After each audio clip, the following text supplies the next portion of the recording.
we have basically a liberal heckler who snuck in here today to, well, apparently,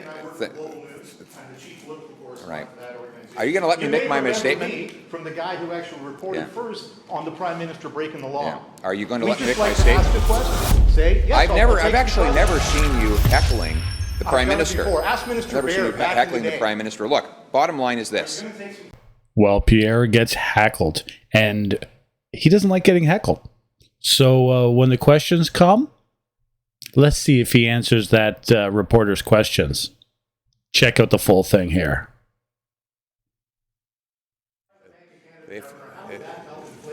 Thank you very much. I'm being heckled here by. Thank you very much for your congratulation. Thank you very much for your questions. I'm going to begin my remarks now. Justin Trudeau is out of touch, and Canadians are out of money.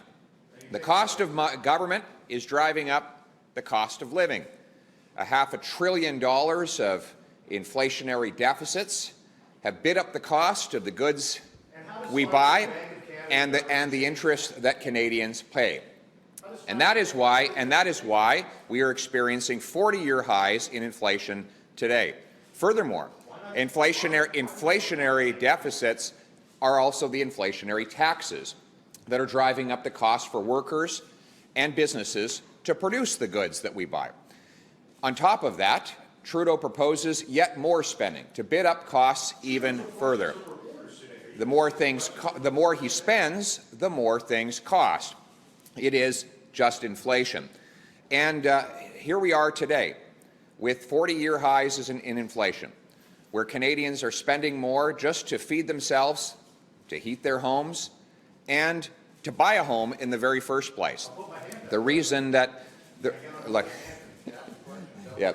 So I mean, we have basically a liberal heckler who snuck in here today to, well, apparently,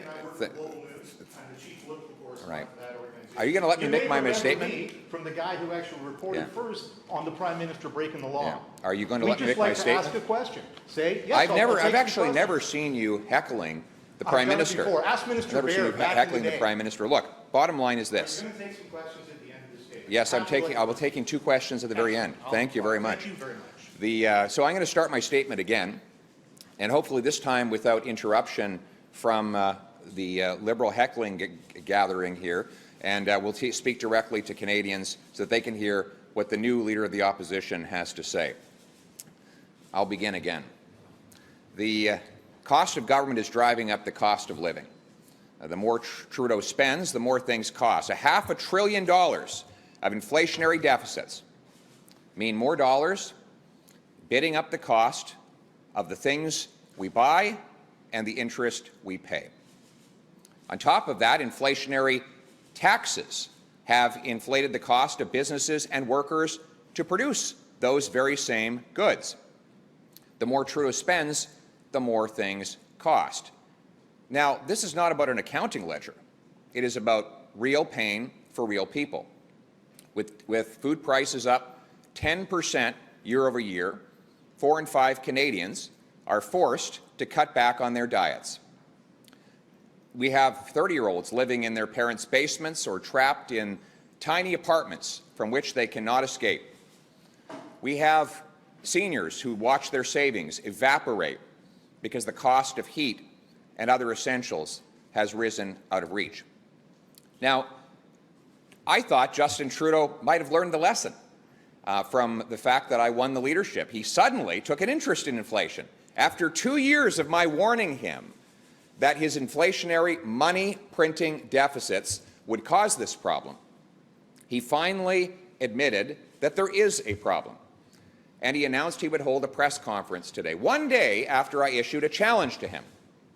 And the challenge was this, that he promised to all Canadians that there would be no new tax increases on seniors and workers. But today, he failed to make that commitment.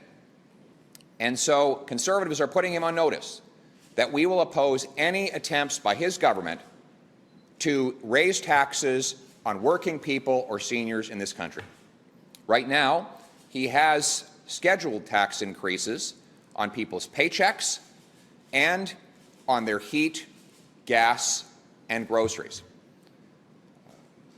Canadians cannot afford these tax increases, and they come at exactly the worst time. And that is why Conservatives will lead the charge against them. We have also made other practical solutions. Cap government spending and cut government waste so that we can bring down the inflationary deficits and taxes that have caused the problems in the first place. Eliminate the carbon tax to bring down gas and grocery bills and to bring a net savings to families who are paying more under the tax than they get back under the rebates. Cancel the increases to payroll taxes and incentivize municipalities to speed up and lower the cost of building permits so we can get millions of new houses. Those are practical solutions that would lower the cost and make it possible for seniors to buy a good life with their savings and workers to buy a good life with their paychecks. Unfortunately, today, we saw none of those practical solutions. In fact, we saw more inflationary spending that will fail to solve the problem for everyday Canadians. You see, the problem with spending more money as a solution to inflation is that it simply pours more gasoline on the inflationary fire. And that is exactly what Justin Trudeau continues to do. I'll give you an example. He says he's going to give people $500 to help with the rent. Well, that works out to $40 a month. In Toronto, that will not even buy you 1 day's rent for your $2,300 a month average rental cost for your apartment. So 1 day's rent and your money's gone, and you have to find another $2,000. And certainly won't make you any better able to buy a house, with the average house in Vancouver being over $1 million. $500 is not even a drop in the bucket. We need to actually counter the inflation, the just inflation that this government has caused, rather than trying to spend more money to make the problem worse. So once again, Conservatives will fight tooth and nail against the inflationary taxes that the Trudeau government is putting forward, and in favor of bringing inflation down so that paychecks go further. Merci beaucoup d'être venu aujourd'hui. Le coût du gouvernement augmente le coût de la vie. Get your thoughts on Anaïs, but the second is, how is it not fair game for the federal government to spend taxpayers' money on helping low-income people today, this minute, afford some of the essentials of everyday life? But on Anaïs as well, please, Mr. Poilievre. All of that is fine. The problem is that the money will be vaporized by inflation.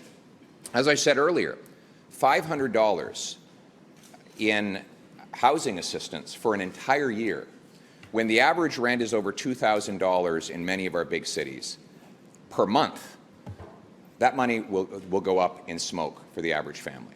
What we need are more apartments for people to live in, more houses for them to buy, and lower taxes so that their paychecks go further.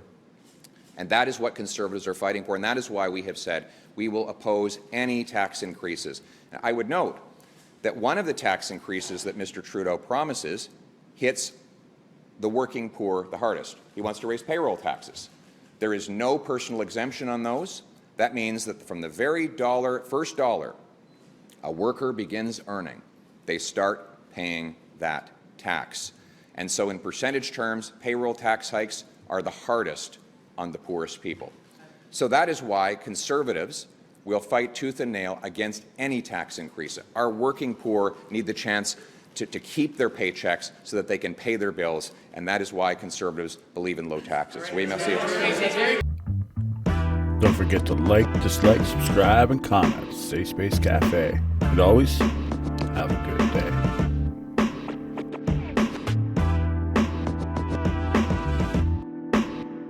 L'inflation de Justin Trudeau parce que les Canadiens ne peuvent plus payer les factures. Merci beaucoup. Monsieur Poilievre, en même temps, monsieur.